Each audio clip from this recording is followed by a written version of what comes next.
ষ্টুডিঅ'ত মই প্ৰাঞ্জল প্ৰতিম হাজৰিকা আৰম্ভণিতে এটা ব্ৰেকিং নিউজ কাছাৰৰ চালচাপৰাত ভয়ংকৰ পথ দুৰ্ঘটনা সংঘটিত হৈছে অটো ৰিক্সা আৰু ট্ৰেভেলাৰৰ মাজত মুখামুখি সংঘৰ্ষ এই দুৰ্ঘটনাত থিতাতে নিহত হৈছে মহিলাসহ দুজন যাত্ৰী আৰু আহত হৈছে 10 জন নিহত এজন যাত্ৰীৰ নাম অসিত দাস নিহত মহিলাগৰাকীৰ পৰিচয় এতিয়াও উদ্ধাৰ হোৱা নাই আহতসকলক শিলচৰ মেডিকেল কলেজত ভৰ্তি কৰোৱা হৈছে আমি পুনৰবাৰ জনাইছো কাছাৰৰ চালচাপৰাত এক ভয়ংকৰ পথ দুৰ্ঘটনা সংঘটিত হৈছে অটো ৰিক্সা আৰু ট্ৰেভেলাৰৰ মাজত মুখামুখি সংঘৰ্ষ হৈছে তাত এই দুৰ্ঘটনাত থিতাতে নিহত হৈছে মহিলাসহ দুজন যাত্ৰী আহত হৈছে 10 জন নিহত এজন যাত্ৰীৰ নাম অসিত দাস নিহত মহিলাগৰাকীৰ পৰিচয় কিন্তু এতিয়াও উদ্ধাৰ হোৱা নাই আহতসকলক শিলচৰ মেডিকেল কলেজত ভৰ্তি কৰোৱা হৈছে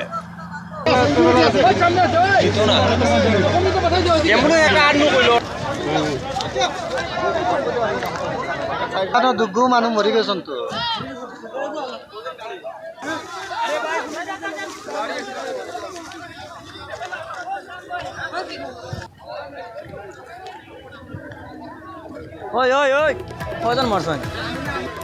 এক ভয়ংকৰ পথ দুৰ্ঘটনা কিছু দৃশ্য আমি সম্পাদিত ৰূপত আপোনালোকৰ বাবে আগবঢ়ালো কাছাৰৰ চালচাপৰাত এই ভয়ংকৰ পথ দুৰ্ঘটনা সংঘটিত হৈছে অটো ৰিক্সা আৰু ট্ৰেভেলাৰৰ মাজতে তাত মুখামুখি সংঘৰ্ষ হ'ল এই দুৰ্ঘটনাত থিতাতে নিহত হৈছে মহিলাসহ দুজন যাত্ৰী আহত হৈছে 10 জন হাহাকাৰ লাগিছে এই পথ দুৰ্ঘটনাক কেন্দ্ৰ কৰি সমগ্ৰ অঞ্চলটোত নিহত এজন যাত্ৰীৰ নাম অসিত দাস কিন্তু নিহত মহিলাগৰাকীৰ পৰিচয় এতিয়াও উদ্ধাৰ হোৱা নাই 10 জন আহত হৈছে তেওঁলোকক লগে লগে শিলচৰ মেডিকেল কলেজ হস্পিটেলত ভৰ্তি কৰোৱা হৈছে স্থানীয় লোকসকলে তৎপৰতা দেখুৱালে তেওঁলোকে দুৰ্ঘটনা সংঘটিত হোৱাৰ পাছতে উদ্ধাৰ অভিযানত নামি পৰে কিন্তু ইতিমধ্যে দুজন লোকে মৃত্যু সাৱটি লয় বাকি 10 জনক সংকটজনক অৱস্থাত চিকিৎসালয়লৈ প্ৰেৰণ কৰা হৈছে কাছাৰৰ চালচাপৰাত এই ভয়ংকৰ পথ দুৰ্ঘটনা সংঘটিত হৈছে অটো ৰিক্সা আৰু ট্ৰেভেলাৰৰ মাজতে মুখামুখি সংঘৰ্ষ হ'ল তাত আৰু এক দুৰ্ভাগ্যজনক পথ দুৰ্ঘটনা অঞ্চলজুৰি হাহাকাৰ লাগে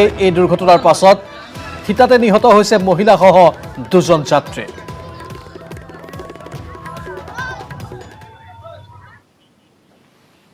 আনফালে কাজিৰঙাৰ হালধিবাৰীতো ভয়াবহ পথ দুৰ্ঘটনা সংঘটিত হ'ল গছৰ মূঢ়াত তীব্ৰবেগী এল্টো বাহনে খুন্দা মাৰিলে এই দুৰ্ঘটনাত থিতাতে নিহত হৈছে 3 জন লোক নলবাৰীৰ পৰা গোলাঘাট অভিমুখে গৈ আছিল বাহনখন নিহত লোককেইজন কনকসেন দাস ফুলেন বৰ্মন কাৰ্বি আংলঙৰ বীৰেন ৰংহাংপি দুৰ্ঘটনাগ্ৰস্ত বাহনখনৰ নম্বৰ AS01EA 4672 কাজিৰঙাৰ হালধিবাৰীত এই ভয়াবহ পথ দুৰ্ঘটনাৰ খবৰ আমি জনাইছো গছৰ মূঢ়াত তীব্ৰবেগী এল্টো বাহনে খুন্দা মাৰে এই দুৰ্ঘটনাত থিতাতে নিহত হৈছে 3 জন লোক নলবাৰীৰ পৰা গোলাঘাট অভিমুখে গৈ আছিল বাহনখন নিহত লোককেইজন কনকসেন দাস ফুলেন বৰ্মন কাৰ্বি আংলঙৰ বীৰেন ৰংহাংপি দুৰ্ঘটনাগ্ৰস্ত বাহনখনৰ নম্বৰ হৈছে AS01EA 4672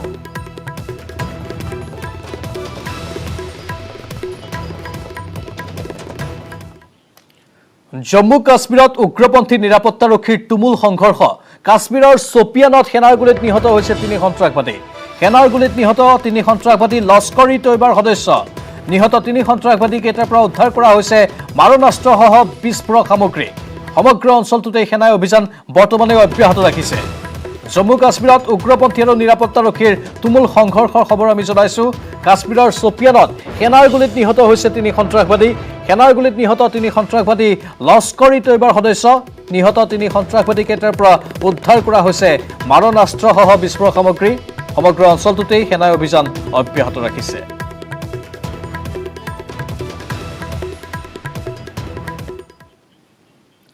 সিকিমৰ ভাৰত চীন সীমান্তৰ নাথুলাত আবদ্ধ হৈ পৰা 447 গৰাকী পৰ্যটকক উদ্ধাৰ কৰিছে ভাৰতীয় সেনাই প্ৰবল তুষাৰপাতৰ ফলত আবদ্ধ হৈ পৰিছিল এই পৰ্যটকসকল নাথুলা গেংটক পথত 15 কিলোমিটাৰ জোৰা পথছোৱাত প্ৰায় 155খন বাহনত আবদ্ধ হৈ পৰিছিল যাত্ৰীসকল ইতিমধ্যে 26 গৰাকী পৰ্যটকক হস্পিটেলত ভৰ্তি কৰিছে ভাৰতীয় সেনাবাহিনীয়ে সিকিমৰ ভাৰত চীন সীমান্তৰ নাথুলাত আবদ্ধ হৈ পৰা 447 গৰাকী পৰ্যটকক উদ্ধাৰ কৰিছে ভাৰতীয় সেনাই প্ৰবল তুষাৰপাতৰ ফলতে আবদ্ধ হৈ পৰিছিল এইসকল পৰ্যটক নাথুলা গেংটক পথত 15 কিলোমিটাৰ জোৰা পথছোৱাত প্ৰায় 155খন বাহনত আবদ্ধ হৈ পৰিছিল যাত্ৰীসকল ইতিমধ্যে 26 গৰাকী পৰ্যটকক হস্পিটেলত ভৰ্তি কৰিছে ভাৰতীয় সেনাবাহিনীয়ে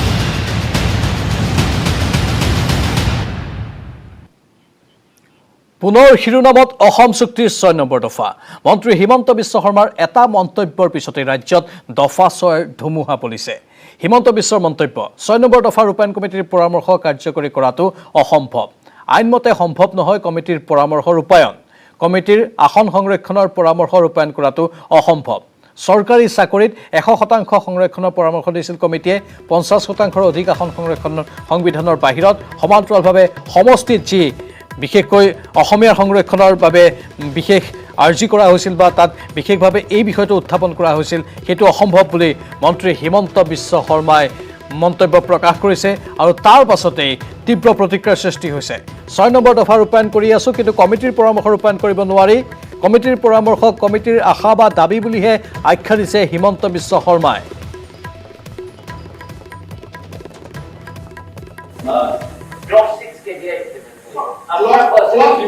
Clause 6 of what?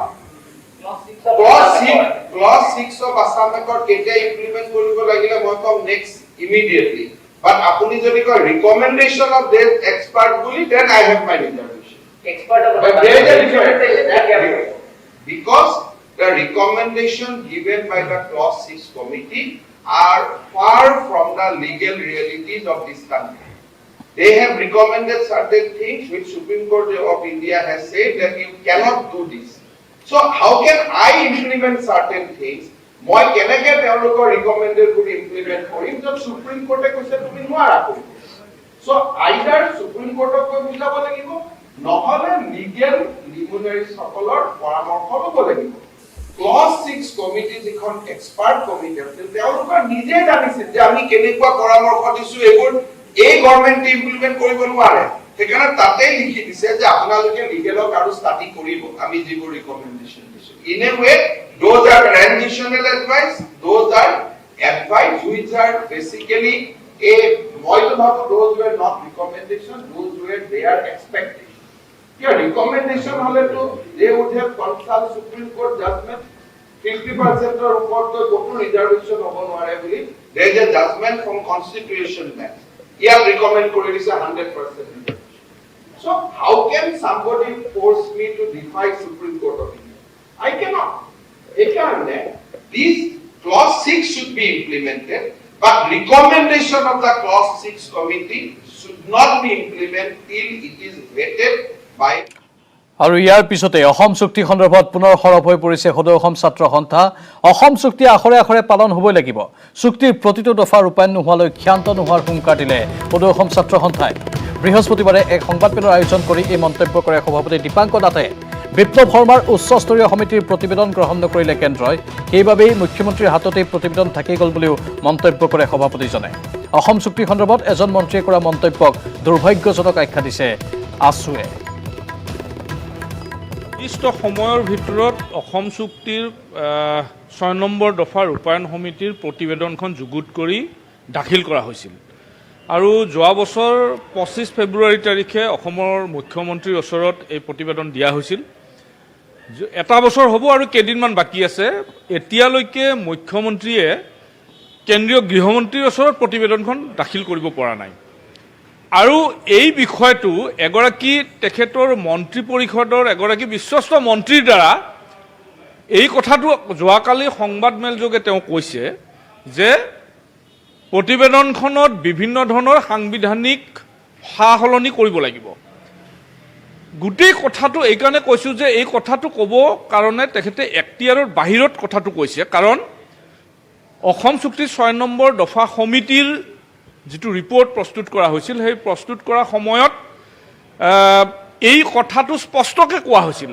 বা যেতিয়া ৰাজহুৱা কৰা হৈছিল ৰিপোৰ্টটো সেই সময়তো কোৱা হৈছে যে কেবাটাও কনষ্টিটিউচনেল এমেণ্ডমেণ্টৰ কথা তাত উল্লেখ কৰা হৈছে আৰু দফাসমূহ কোনটো কিদৰে ইমপ্লিমেণ্ট কৰা হ'ব সংবিধানৰ কোনটো দফা পৰিৱৰ্তন কৰি তাত সোমাব লাগিব এই সকলো কথা তাত দেখুৱাই দিয়া আছে গতিকে অসম চুক্তিৰ ৬ নম্বৰ দফা কনষ্টিটিউচনেল সেফগাৰ্ড বুলি কৈ কনষ্টিটিউচনৰ এমেণ্ডমেণ্ট নোহোৱাকৈ কৰিব খোজাটোৱে ডাঙৰ কথা নহয় অকল মানুহক আভুৱা ভৰি মিছা কথা কৈ আৰু মানুহক বিপথে পৰিচালিত কৰিবৰ কাৰণে যোৱাকালি মন্ত্ৰীগৰাকীয়ে এনেকুৱা বক্তব্য ৰাখিছে আৰু আটাইতকৈ ডাঙৰ কথা অসমৰ মুখ্যমন্ত্ৰীগৰাকীয়ে এই গোটেই বিষয়টোত ৬ নম্বৰ দফা ৰূপায়ণ কৰা বিষয়টোত ব্যৰ্থ হৈছে কাৰণ তেওঁ কাণ্ডজ্ঞানহীনভাৱে অসমীয়া জাতিৰ স্বাৰ্থ ৰক্ষা কৰিম বুলি শাসনৰ গাদী দখল কৰি তেওঁ উচ্চস্তৰীয় সমিতিয়ে দিয়া ৰিপৰ্টটো তেওঁ এতিয়া ইমপ্লিমেণ্টৰ কাৰণে এক ঢাপ আগবাঢ়িব নোৱাৰিলে।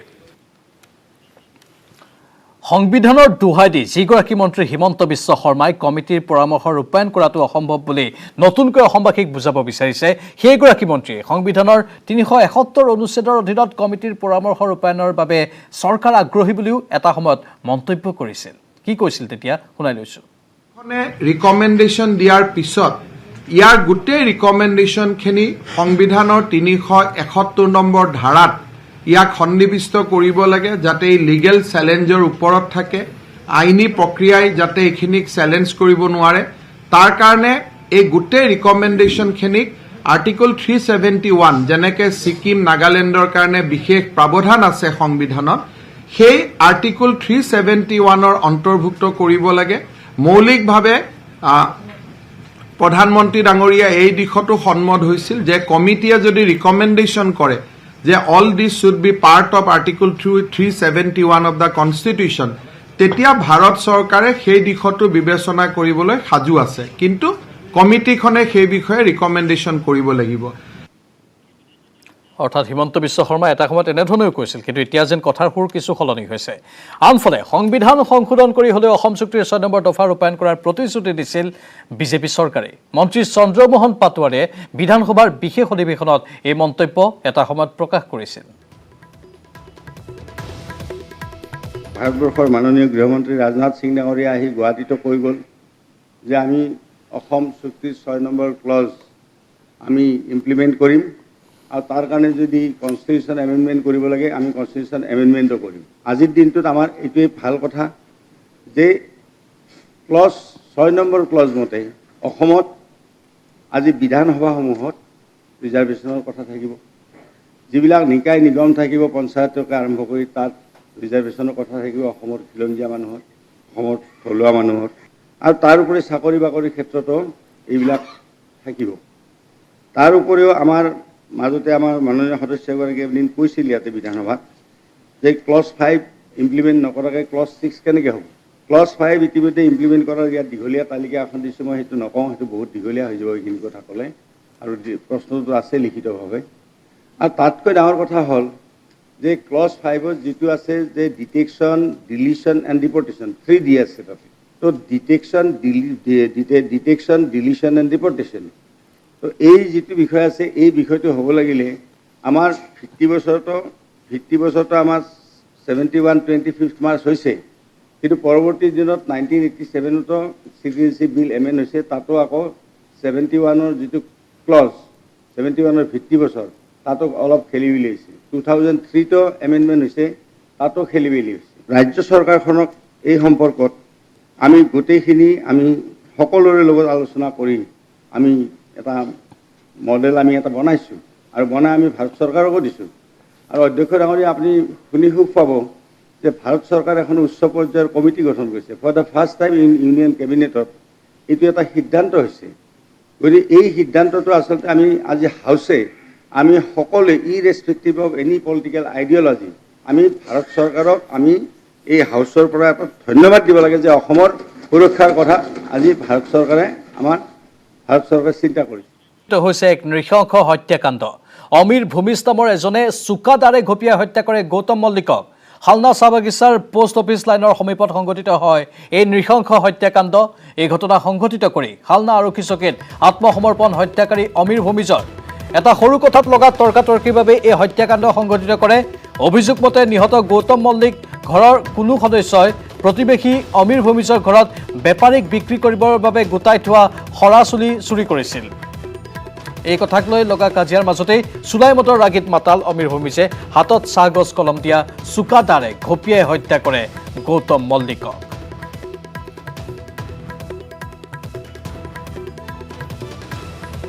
ঘৰত নাছিলে, কামৰ পৰা আহিছে, মানে এই অকণমান ঘৰৰ ওচৰৰ মানুহ এজনৰ মানে মাইকী মানুহৰ চুলি লৈ মানে অলপ কাজিয়া হোৱাৰ কাৰণে মানে এই দুৰ্ঘটনাটো ঘটিলে। তেওঁৰ পত্নীৰ সৰা চুলিবিলাক গোটাই থৈছিলে। গোটাই থওঁতে গৌতম মল্লিকৰ তেওঁলোকৰ কোনোবা পৰিয়ালৰ লোকে লৈ আনিছিলে। সেইটো বিষয় লৈ তেওঁলোকৰ মাজত কাজিয়া হয়। পিছত অমীৰ ভূমিজে খং উঠি তেওঁ গৌতম মল্লিকক শিক্ষা বিভাগে মুখ্যমন্ত্ৰীৰ নিৰ্দেশ অৱমাননা কৰাৰ অভিযোগ।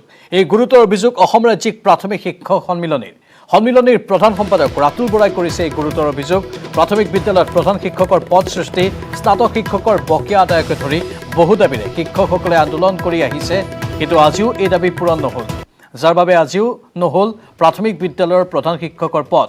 নিজৰ প্ৰাপ্যৰ দাবীত 20 ফেব্ৰুৱাৰীত পুনৰ প্ৰাথমিক শিক্ষকৰ প্ৰতিবাদী কাৰ্যসূচী ঘোষণা কৰা হৈছে। জিলাই জিলাই শিক্ষা বিষয়াৰ কাৰ্যালয় ঘেৰাও কৰিব শিক্ষকসকলে। বোকাখাতত এই ঘোষণা ৰাজ্যিক প্ৰাথমিক শিক্ষক সন্মিলনীৰ প্ৰধান সম্পাদক ৰাতুল গোস্বামী।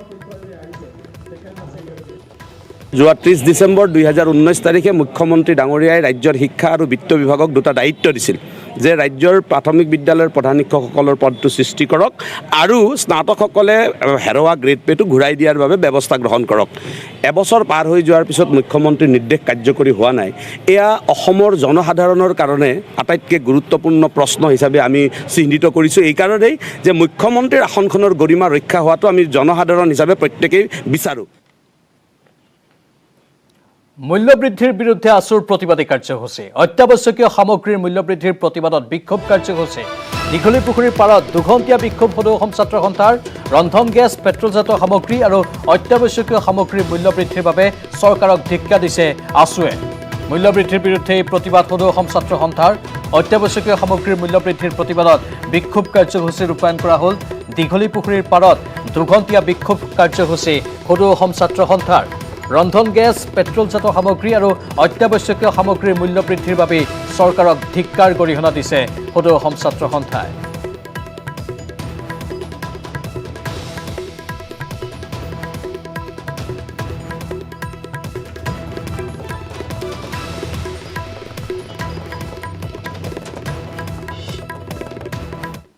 বছৰ তেওঁলোকৰ কাৰ্যকাল শেষ হ'ব হ'ল, কিন্তু এতিয়াও তেওঁলোকে অকল প্ৰতিশ্ৰুতিৰ ওপৰতে ৰাজনীতি কৰি আছে।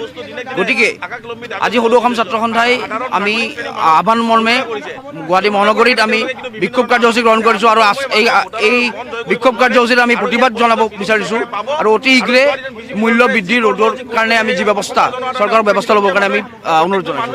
হয়, গোটেই অসমতে আমাৰ সদৌ অসম ছাত্ৰ সন্থাৰ আহ্বান মৰ্মে গোটেই অসমতে বিক্ষোভ কাৰ্যসূচী লোৱা হৈছে আজি।